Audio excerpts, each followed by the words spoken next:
Hello, this is Manish Patel from Ichimoku This is June 1st, 2014. This is our Ichimoku analysis for the currency market, where we go for all the currencies around the world. It's been about a month since we did the video. Just been out doing other travel and spending time with family, but we're going to get back to some normalcy very soon, depending on the markets.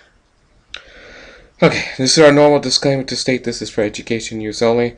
We're not soliciting you to buy or sell any particular instrument. To decide to take any instruments and trades, you're doing that at your own risk. All the charts you're going to see are basically from TradeStation. Here are our contact details here. You could email us at info@eiicapital.com, or you could call us at any of these phone locations here around the world. Or you could go to our website, ichimokutrade.com, where you could access any of our free videos, our heat map, multiple time frame email alerts, and various other tools out there. Okay, so let's go straight to TradeStation. Remember, on the left-hand side is basically the daily time frame. On the right-hand side is basically the weekly time frame. The support resistance we laid out are weekly time frame, which are more to long-term projections. If you look here, Australian CAD, this is bullish trending right now. This looks like it's going for a major pullback on the daily time frame, but on the weekly time frame it's going for a minor pullback right now. It's not even a major or anything at all. This is still bullish, believe it or not, as long as it holds the support around about, oh wow, can you even see the slides? Let's see this. Around 99.41, this still would remain bullish. That's the next major support, which is a critical support.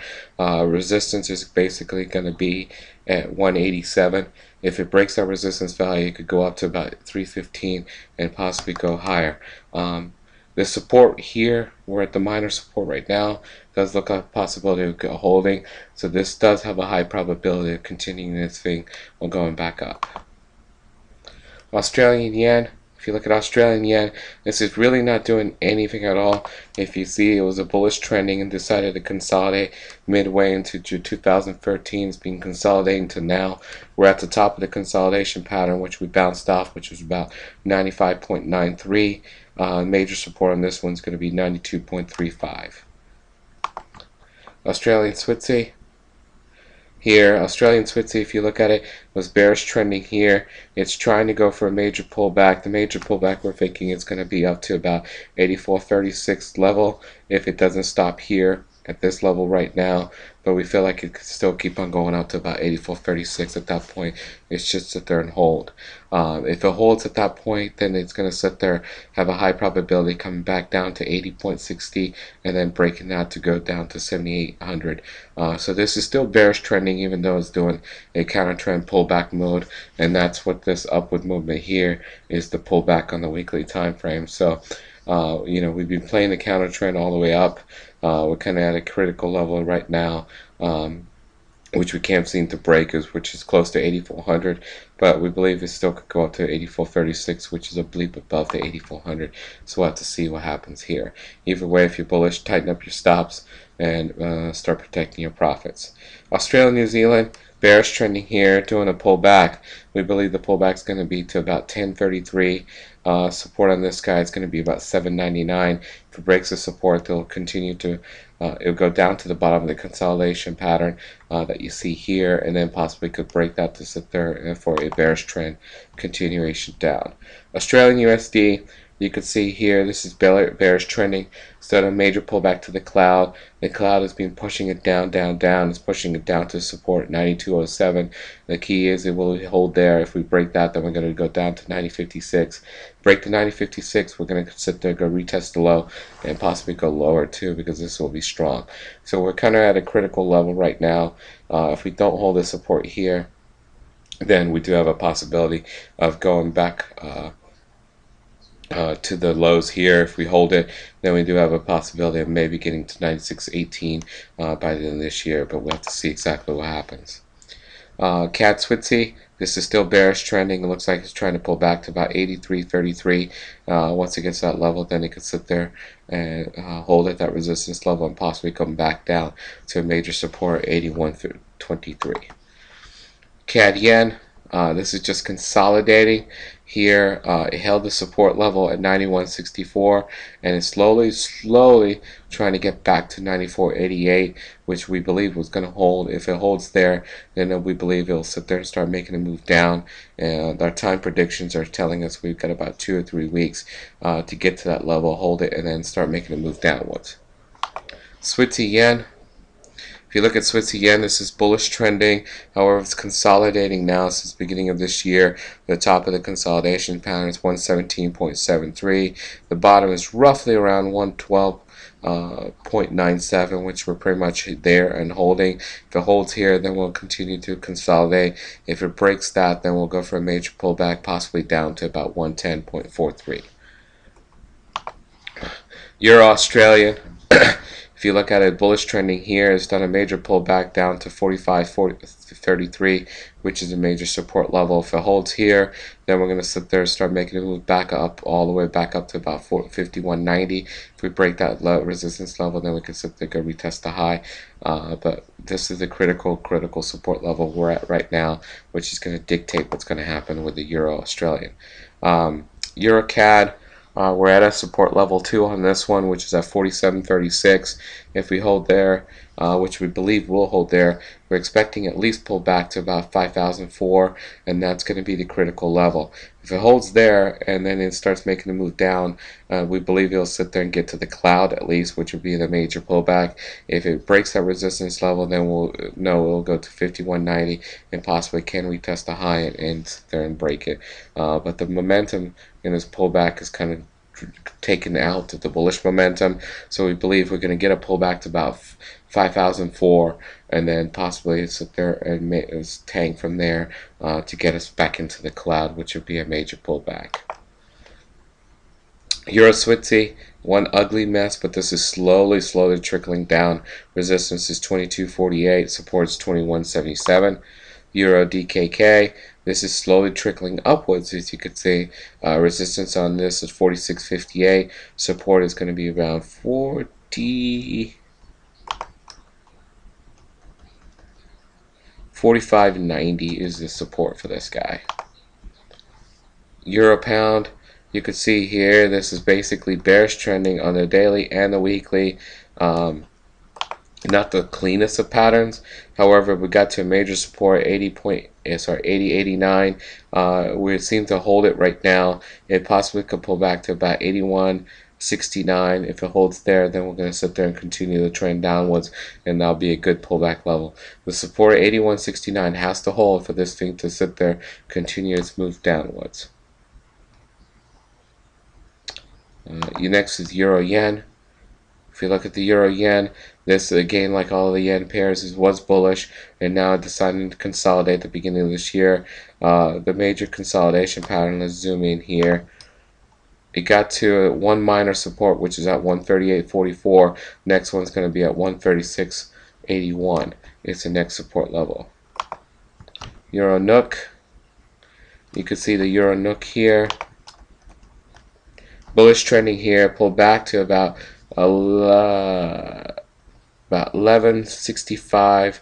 It seems like it's holding there at that pullback level. If it holds there, at least we know it's going to get back up to about 21.32, and then at 31.60 is the next resistance level after that. If it doesn't hold at this level, then we definitely have a possibility going all the way down to 57, which would be a major pullback, taking a lot of bullish momentum out of it.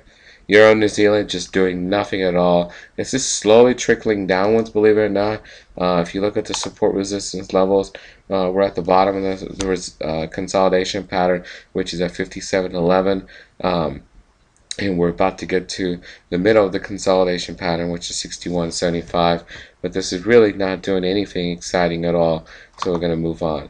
Euro SEK, that's an exotic, so we're just going to move past that guy. Euro USD. Here, Euro USD is bullish trending on the weekly, and you can see it's starting to go for a major pullback here, and that's why this daily time frame looks very ugly right here. You can see we got to a major support on the weekly, which we're kind of holding. We did bleep below it, but we're still holding that level, which is about 36.27. As long as we hold it, we're going to sit there and have a potential of this continuing to go up.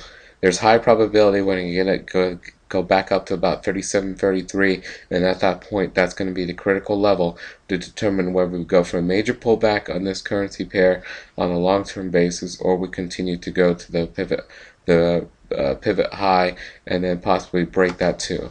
So we're at a very critical support right now to see exactly what's going to happen. So this week should tell us everything about this currency pair. Pound Australian.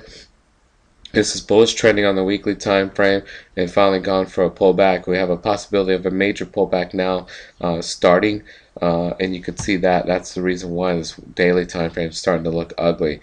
It did hold a resistance level 8,300, which was good. It didn't quite get up to the weekly resistance level, which is 84.60, so this is telling us this is strong bearish right now, but we still got to wait for it to break down below that 79.11 mark. If it breaks that level, then we have a possibility of it sitting there going for a major pullback. If it doesn't and goes back up and breaks 8,300, then we know it'll get to 84.60 at least. What we're looking for is a pullback to about 84.60. At that point, we'll see if that's going to hold. If it does, then we're looking for it to sit there and pull back and undergo a major pullback. But we'll have to see based on the levels and what happens this week. But it's at a critical level this week. Pound Switzy, you can see it's at a major resistance level here. It's within a consolidation pattern. Consolidation pattern is around 45.84. And 50.80 is basically the consolidation pattern this guy is undergoing. Pound yen, if you could see, basically this is bullish trending just like all the yen pairs. Decided to consolidate at the beginning of this year, really not doing anything. If you look at the patterns here, and we'll just enlarge this here. The support resistance is as follows: 169.29 is a major support, 173.38 is a major resistance for this guy. Pound New Zealand, really not doing anything, stuck at a resistance level of 97.60. However, it did have a chance to go bearish. It couldn't break the 93.71 level. Sorry, that's 93.71 level. It could not break that at all, which is not good. So, and then it came back to 97.60 level. So it has a high probability of breaking that and possibly going back to even 2, which is the top of the consolidation pattern. Now, considering that this did not get to the bottom of the consolidation pattern, stopped midway and then came back up, this could be the time now where Q3, Q4 of this year, the Pound New Zealand does break out to the bullish side and break the consolidation pattern. But only time will tell, and the price movements will tell us that. Pound USD, still bullish trending, holding a minor support right around 6,700. If it holds that level, then it's going to have the possibility of going up. But this is starting to show some signs of weakness here, where it could sit there, go up a little, and then to about 68.43. And then at that point, it could sit there and tank and possibly get down to 66.04. So we'll have to wait and see what happens here. Hopefully that does happen, since we're going to Europe and the UK very soon for vacation. New Zealand CAD, if you look here, this is bullish trending. This is still not has gone for a major pullback at all. Support level, it's a major support level to determine if it's going to go for a major pullback level. It's going to be 91.07. If it breaks that support, then we're going to go for a major support pullback. If it doesn't, we're going to go back to 93.81, which will be the next major resistance level. New Zealand Switzy, really doing nothing at all at a major support level here, where it bounced off the top of the consolidation pattern at 7,700. If this is to break out to the top side of the consolidation pattern, the support level of 75.96 has got to hold. If it holds and then makes a move back to 7,700, I think we have a probability of breaking it, but we have to see that price action take place. New Zealand yen, this is basically bullish trending at a major support at 86.66. Held that level. As long as it holds it, then it has a possibility to continue and keep on going higher. Next, the major resistance level is 88.98. New Zealand USD, bullish trending, is doing a pullback to about 84.14, which is a major support. Resistance on this one's 86.14. Singapore yen, really not doing anything except consolidating between 80.46 and 82.15. US CAD, really doing nothing. This is bullish trending, trying to go for a major pullback. We believe the major pullback level is going to be close to about, I would say, let's say 77, so about 771 would be the pullback level, major pullback level. However, we believe it's got to go back up to about 919, hold that level, and then sit there and make a move downwards. So we'll kind of wait and see exactly what's going to happen on the US CAD side. US Switzy, this is one ugly chart. It had a chance to break down some more, it didn't, and came back and basically got right back to a major resistance at 89.71. That's not good for the bearish movement at all. So I wouldn't be surprised if this thing just decides to consolidate here and eventually start to make a move up. But the bearish movement has a high probability of possibly being over, but only time will tell. US yen, bullish trending here, consolidating between 100.99 and 103.11. And that's it, because we got the exotics next. So if you guys have any questions, feel free to contact us here. Otherwise, I will speak to you on the next conference, the webinar.